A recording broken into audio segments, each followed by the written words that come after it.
Hi everybody and welcome back. Today I want to show you how I get the most out of a small space by succession planting my cut flower garden.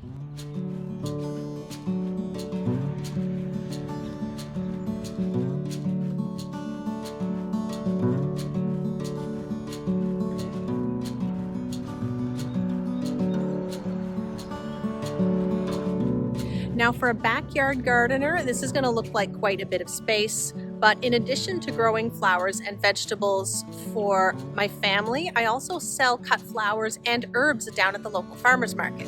And in order to do both, I use both interplanting and succession planting, sometimes a little bit of both, to make sure that I can produce enough for both the market and our home. This garden was set up to be a no-dig garden. These are permanent beds that don't get tilled or dug up every year, and I have wood chips in the pathways which have been here about 2 years, so I'll need to redo those. But if we look at what's planted in this row, we see stalk that is just about to bloom.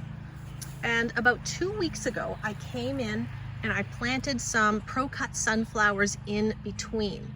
Now this is my first year planting stalk, so as it started to produce its flower spikes, I noticed that the foliage around the base was still quite sparse. It's not a very bushy plant, so there was lots of empty space in between for these sunflowers.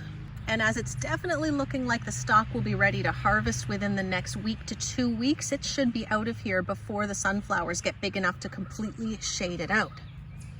So not only am I succession planting these, but I'm also gaining a lot of time by planting the sunflowers in about 3 weeks before the stalk will be cut out.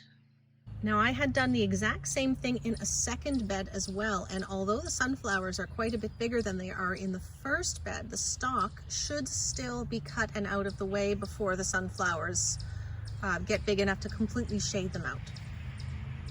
Now, as my snapdragons get ready to bloom, you will notice there is quite a bit of dill coming up in between these plants, and I didn't plant that. My dill just self-seeds around the garden, and I am happy to let it do so because I cut and sell a lot of it for the farmers market. So over there you'll see a row of, or you won't see a row of parsley because the dill is shading it out a little bit, but it's also causing the parsley to grow a little bit taller and keep it shaded from the intense sun that we've had over the last couple of weeks. So this will be the row that I'll be harvesting for this coming Sunday and get it out of the way as the parsley starts to grow a bit taller.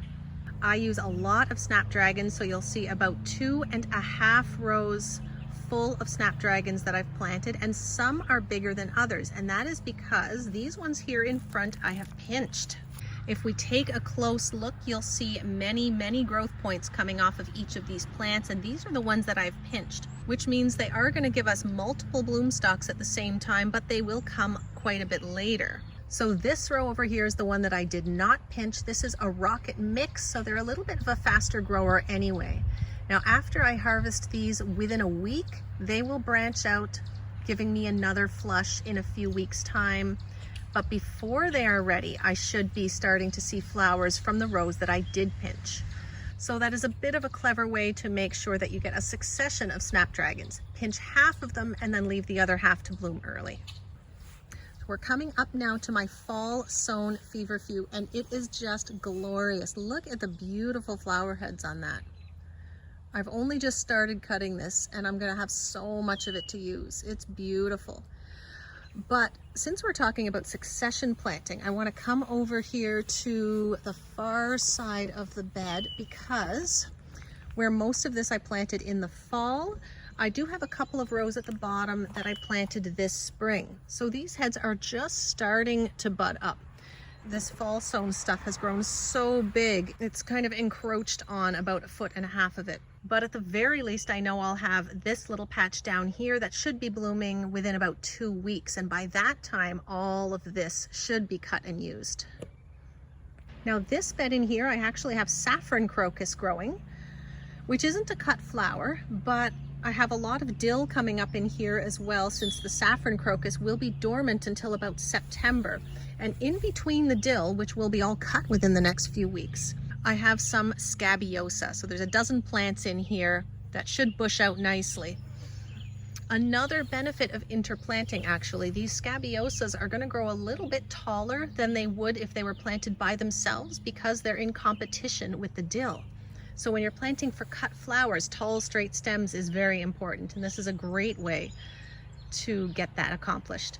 Here is another great example of fall sown versus spring sown, and this one is yarrow. So here we have about a 3-foot patch of nice tall yarrow that is just starting to bloom. Beautiful colors, and then next to it we have the yarrow that I planted in the spring. It's starting to form flower heads, but it will be probably 2 weeks before I get any usable cuts off of those. And here is another row that has stalk, and this time I have interplanted it with Rudbeckia. Let's come in closer. The Rudbeckia is a lot shorter, but that won't be a problem because this stalk will all be gone within probably 2 weeks. It's a little bit behind the other row. There's some nice buds in there just starting, a little bit of color developing on some of these. And while we're here, we might as well have a look at my Lisianthus. Just 15 plants I grew from seed this year, but I'm proud of them nonetheless. As we move closer to the greenhouse, we see a big, beautiful larkspur that was direct seeded in the fall.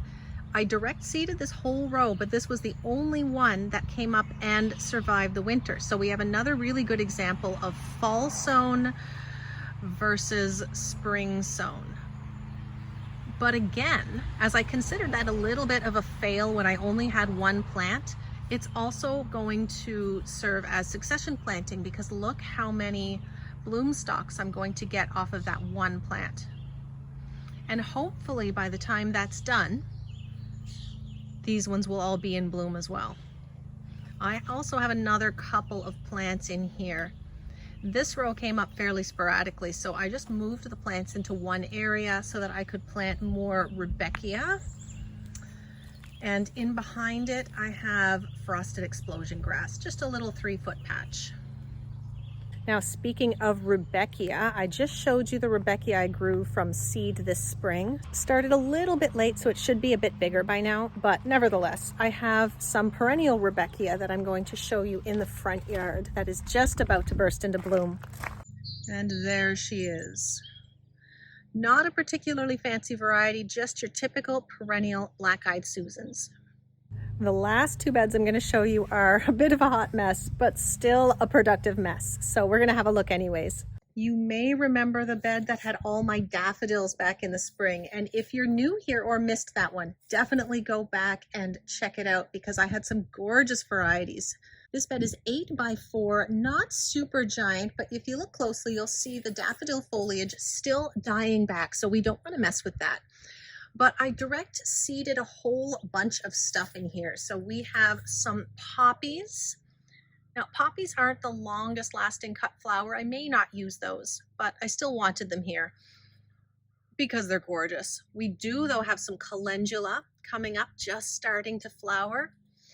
I have a few varieties of bachelor's buttons, and I have been cutting these. That one has a double flower head. There's a nice little light pink one. The chamomile I did not plant, but chamomile and dill just grow like weeds all over the place, and I love it. And then I had some California poppies, and these are not in bloom at the moment, but there is one of its leaves. I have cut 2 flowers already off of these, a really lovely rose and a lighter pink color.